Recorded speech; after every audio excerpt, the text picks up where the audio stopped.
Pickle, it is Math Tuesday. Math Tuesday. Math Tuesday here on Texas Football Today, where we dive into the numbers and we try to get you up to speed on what all the numbers are saying.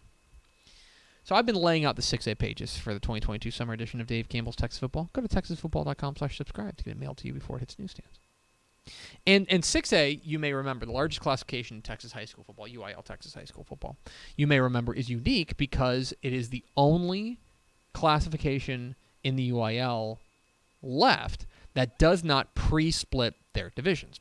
We have a 5A Division I and we have a 5A Division II. Those two, the top 4 teams in each division or in each district, make the playoff. Each of the 16 districts make the playoffs. They then go to their own separate brackets and they never intertwine. So College Station last year was a 5A Division I team. Aledo was a 5A Division II team. They were never going to see each other in the playoffs. No. They were going to separate brackets. They were always, from the moment that realignment came out, they were always going to be separate. 6A is different. 6A, if you didn't know, and sorry, every podcast is somebody's first, so if you know this, I apologize. 6A is different in the sense that 32 districts, top 4 in each district make the playoffs, and then based on who those top 4 are, the 2 largest schools go to the Division I bracket, and the 2 smallest schools go to the Division II bracket. Okay? Does that make sense? Yes. So it does matter who makes the playoffs to determine who goes to which bracket and what the brackets look like. So last year, you may remember, Galena Park North Shore was the 6A Division I state champion, and Austin Westlake was the 6A Division II state champion. Now, Galena Park North Shore is always going to be in 6A Division I. They are one of the largest schools in the state. I think they got 4,500 kids in it. It's a large school. They're always going to be there. Teams like, so Highland Park makes the move to 6A this year. Highland Park is in no danger of going to 6A Division I. They will be in the 6A Division II bracket because they are one of the smallest schools in Class 6A. There's no concern there. But there are teams on the edge. There are teams in the middle. And there are teams that can bounce between Division I and Division II. I feel like a prime example of this is down in the Westlake Lake Travis district. That's one we are always watching every single year. We'll get to that. And so this is something that you always keep an eye on, and that's why, if you find us in week 11 paying super close attention to Austin High teams, versus right, 2 teams that aren't going to win the state championship. Let's be honest, we don't think that aren't ranked or anything. It's because which of those teams gets in may determine where a contender does go. Okay? And so these teams can bounce around a little bit. And so when realignment came out in February, obviously the first thing everyone looked at is which district every team is in. Okay? That's, District 1, District 7, whatever. The next thing that you should be looking at in the 6A ranks is the enrollment number because it's based on enrollment. And so I went through, as I was doing last night, I'll be honest, while I was doing 6A pages was the first time I really sat down and looked at the enrollment numbers within these districts. And there are a few very interesting things that I want to bring up. So I've got a list that I put together of teams that may change brackets from where they were in 2021 to 2022. So teams that were in Division I may go to Division II. And teams that were in Division II may go to Division I. So I put together a list. I believe there's 9 of them that I came up with. And obviously some pretty heavy hitters here. We'll start up there at the top. Austin Westlake. So Austin Westlake is always kind of there in the middle. And last year, you may remember, they went to the 6A Division II bracket, won the 6A Division II state championship. The reason they went to the 6A Division II state championship instead of 6A Division I was because Lake Travis and Austin Bowie made the playoffs. Now, here's an interesting wrinkle here. First of all, they are 3rd out of 9 in their enrollment ranking. So they would need, to go to Division II, they would need both of the teams that are bigger than them to make the playoffs. That's Lake Travis. Feels pretty safe. Yep. I think Lake Travis is probably going to make the playoffs. Seems normal. And Austin Del Valle. Austin Del Valle went 2-8 last year. Yep. And I think the district got tougher because you're going to have teams. Austin Bowie, by the way, is now smaller than Westlake. Oh, so wow. if the same teams were to make the playoffs last year or this year, so it was Lake Travis, Westlake, Bowie, and then they dropped one of the teams moved out of the district. But and then any other team besides Del Valle, Westlake would go to the Division I bracket. Mm-hmm. Which is huge because then they would likely see Lake Travis again. And by the way, so basically, if you're Westlake, you're rooting very hard for if you want to go to the Division II bracket. I don't think they care. If they want to go to the Division II bracket, they're rooting very hard for Del Valle to get in. Yeah. Because if Del Valle doesn't get in, Westlake goes to the Division I bracket. Plain and simple. Same thing up in the DFW Metroplex with South Lake Carroll. South Lake Carroll was in the 6A Division I bracket last year. What's very interesting about this year is they are, just because of population shifts, they are in a similar situation that Westlake. That if the same teams make the playoffs, they will go to Division II. That's because Northwest Eaton, which was in their district last year, is now bigger than them. Now bigger than them. So, as a result, just because of population shifts, Northwest IC is blowing up out there. Mm-hmm. So last year, the teams that made the playoffs were Keller, Eaton, South Lake Carroll, and Byron Nelson. If that were to happen again, which I would say, there's a couple other teams that I think could be in the mix there. Fossil Ridge, I think, could get in that mix as well. But if that were to happen again, Carroll will go to the Division II bracket, which obviously would reshape the way that whole thing looks.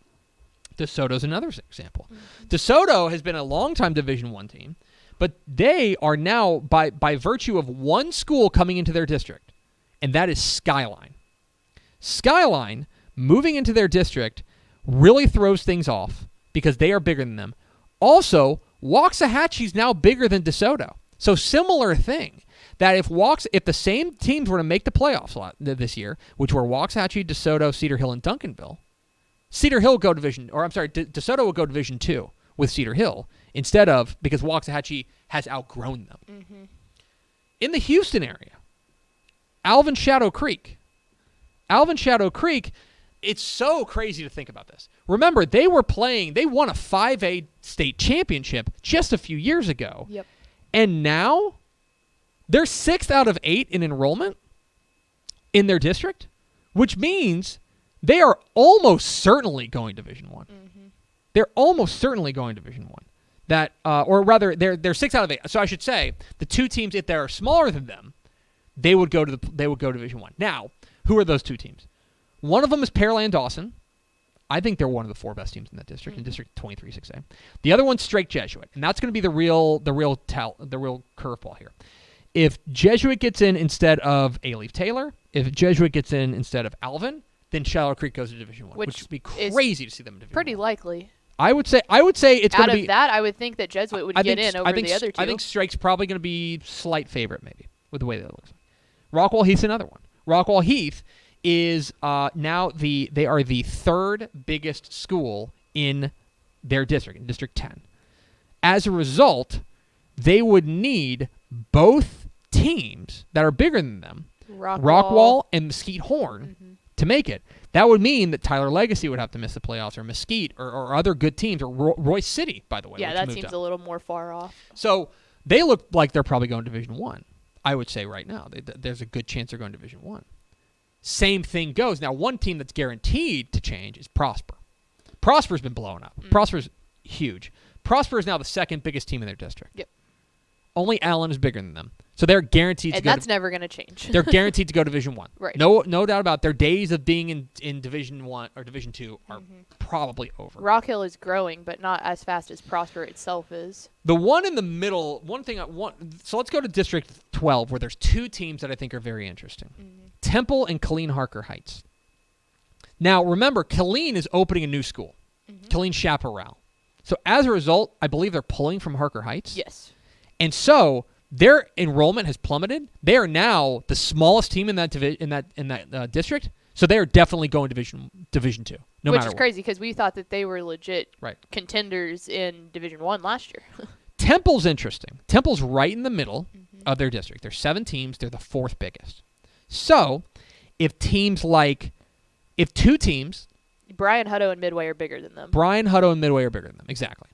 So if Brian Hutto, if 2 of Brian Hutto Midway make the playoffs, then they'll stay in Division II. Which seems likely. But if 2 of Harker Heights, Copperas Cove, or Pflugerville Weiss make the playoffs, Weiss is on the come up. That's what I'm saying. I think that's a 50-50 shot for Temple. Yeah, I mean, being honest, because you don't. I think Hutto's got to figure some stuff out. They've also had a lot of off the field stuff with their stadium, but I feel like they've got to figure some stuff out. But I think they could. I think it's a 50-50 shot as to whether or not Temple. Especially because we just don't know how good Harker Heights will be with talent having to split between the 2 of them. The other one is Katy Cinco Ranch. So Katy Cinco Ranch is their days of being in Division II are done. Mm-hmm. They are now the second biggest Katy ISD school. They have surpassed Tompkins. They're bigger than Tompkins now.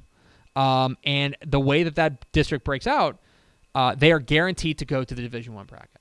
So those are 9 schools that either will or could change divisions in 2022. And obviously, these are contenders, right? Yeah. We're talking, especially up there at the top, Westlake, Southlake, Carroll, DeSoto. Those are teams with state championship aspirations, and other teams that have won titles in the past, like Shadow Creek, right? Yep. So that's one thing to keep in mind, that as we inch forward towards Texas high school football season, we're going to have to take a look at what these enrollments look like. Because, yes, it's fun to see who's going to play who in district play, but perhaps more importantly, in the 6A ranks, it matters how big you are and what the other teams around you are going to do. So, interesting stuff there on Math Tuesday. Math Tuesday. Step also said Prosper has high school number 3 opening up soon. It'll be in the 24 realignment. Mm-hmm. So they could. That area is insane. It's blowing up. Yeah, because remember, they opened up Rock Hill. Think about that. They opened up Rock Hill, and Prosper's still the second biggest team in their district. Yeah, between that and the Frisco schools opening up, that whole northwestern part of greater DFW, if you want to call it, is insane over there. It's crazy. Anyway, happy Math Tuesday. Thanks so much for watching that video. If you would like more and to be notified when they come out, go ahead and click that subscribe button right down there. You can also watch Texas Football Today every day live at noon on TexasFootball.com, Facebook, Twitch, and right here on YouTube. For more of the best coverage of Texas football in the Lone Star State, go to TexasFootball.com/subscribe.